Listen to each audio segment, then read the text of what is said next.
Hi there, my name is Jaden here for Foam Armory, and I'm really excited to show you guys today's build, the MCU rescue helmet right there up on the shelf. We're going to get you guys some templates, we're going to show you how to build it, and we're going to give you some tips and tricks along the way, so stick around. Let's dive right in. Today's build is going to be based off a Pepakura model. Pepakura is a papercraft software that is free from Tomasoft.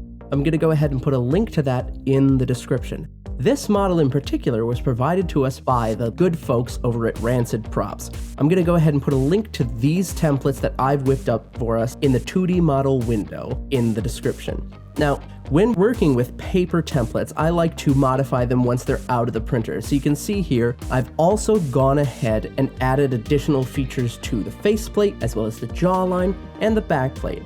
We're going to take all of these and move it right over to the foam. I like to work in lighter colors and work up to darker colors. That way, if I have any errors in my tracing, I can go ahead and edit those after the fact.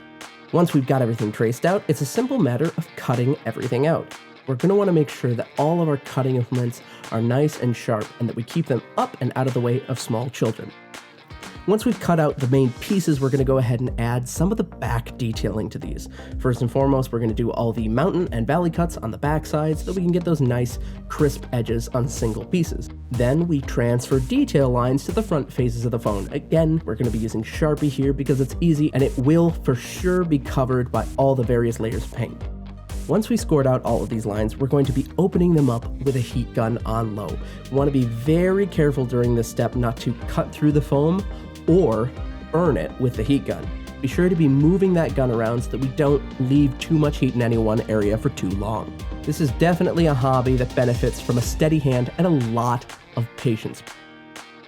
Once I've got that done, I went ahead and took my Dremel and I knocked down some areas that I wanted to add a little more depth to. And for the channel that runs around the entirety of the rescue helmet, I went ahead and chamfered some edges and kept the off cuts for the gluing phase next. When gluing this project together, I went ahead and added those off cuts from those chamfered edges so that it's got a lot more structural integrity in those areas.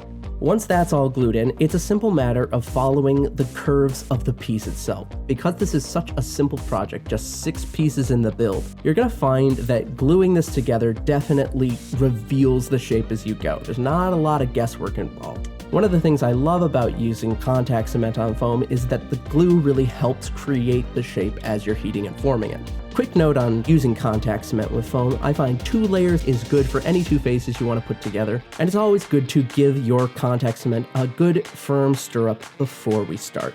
That way we get rid of any lumps or any imperfections that are going to hinder the gluing process. Once we have everything glued together, we're going to take it back to the bench with our rotary tool. I'm using a stone bit here. That bit will both sand down the foam and it will heat up and help seal it as we go, creating a nice, smooth finish. One of the things that's great about using contact cement is that you can sand right through it. Remember, safety first for these things. Always wear goggles and always wear a mask. We're going to be sealing today's build using a mixture of Mod Podge and Quick Seal that's been watered down. This stuff is going to be applied all over the helmet. We'll want to go ahead and seal the pores. Feel free to be as liberal as you want with this, but be careful not to fill in the nice detail lines we added for ourselves earlier. We want to add to our work, not cover it up. I actually went ahead and added a layer to the inside as well as 2 layers to the outside. The same cannot be said of the next step, which is firmly to cover up the mistakes we've made. Quick Seal acts as a flexible filler for our foam builds. It's easy to apply, all you do is add it straight to the piece and then with a finger and a little bit of water, smooth that stuff down. A couple layers is always good, so I like to use gray Plasti-Dip as a primer in between. The gray Plasti-Dip works very well for covering all our lines up, as well as revealing any imperfections in our original pass of filling. I had some issues around the eyes, so I went ahead and added more Quick Seal. You might very reasonably have other issues that present themselves, but it's okay. Foam is a forgiving medium. We can go in and we can fix our mistakes before final paint. I find the center seam along the top of most helmets is one of the hardest places to fill. Less is more. We want to really smooth out any imperfections and eliminate any unnecessary fill here because it's going to be hyper visible. Once we have the helmet all sealed and filled, we're going to add a base layer of blue metallic spray paint. That base layer is going to get coated in antique gold rub and buff as well as silver rub and buff to not only finish the detail colors on this piece, but also to distress. Speaking of distressing, add a black wash to really pop all that silver wear. The goal here is to imply the notion of metal. The illusion of weight and the illusion of detail are the important selling points. I wanted to add some lenses to this, and originally I thought I was going to use the cap from a spray paint bottle, but I quickly found that diffusing light through these was spotty at best and visibility was awful, so I switched to some cross-stitch mesh. Now, this stuff is going to diffuse light pretty well, but it also has enough visibility that I felt comfortable wearing this with the lights on. Your mileage may vary, but frankly, both are good options. One, I would argue, is better for a replica to sit on a shelf, whereas the other is probably going to be best for cons and daytime use. A quick note on using cross-stitch mesh. It's important to remember that while foam does not necessarily have a strong grain line to it, the cross-stitch mesh definitely does. So it's important that those lines line up in a meaningful sense. To light these lenses, all I did was take some headlamps and stick them inside. We're using stock parts for simple uses, and it's incredibly effective. So here it is, all finished, the rescue helmet. It's got lights, it's got paint, it looks great, and it just barely fits.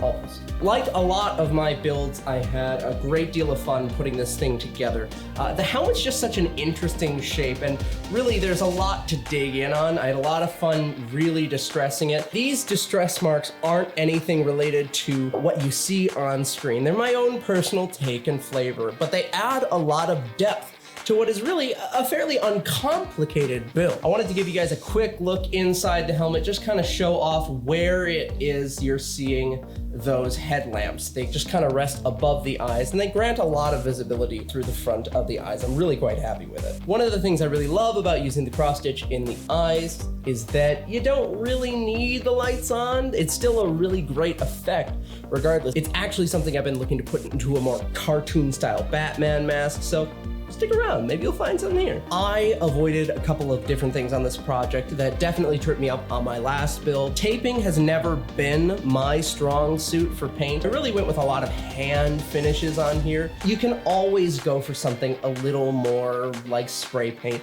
but frankly, I think the finish here and the way it polishes up is something that's really to be desired. Wax finishes just have a great feel to them, and they look great in person, which makes them ideal for cosplay. I think the takeaway on a project like this is a very achievable build. It's something that you can do at any level, and you can put as much into it as you want, like a lot of Iron Man helmets, and frankly, this is no exception. If you're watching this video, if you like these templates, please subscribe to the channel. Let me know. Tell me what you'd like to see in the future. You can check me out over on my Facebook page, Foam Armory. I'm very active over there. I'm taking commissions.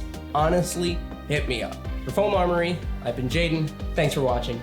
See you real soon.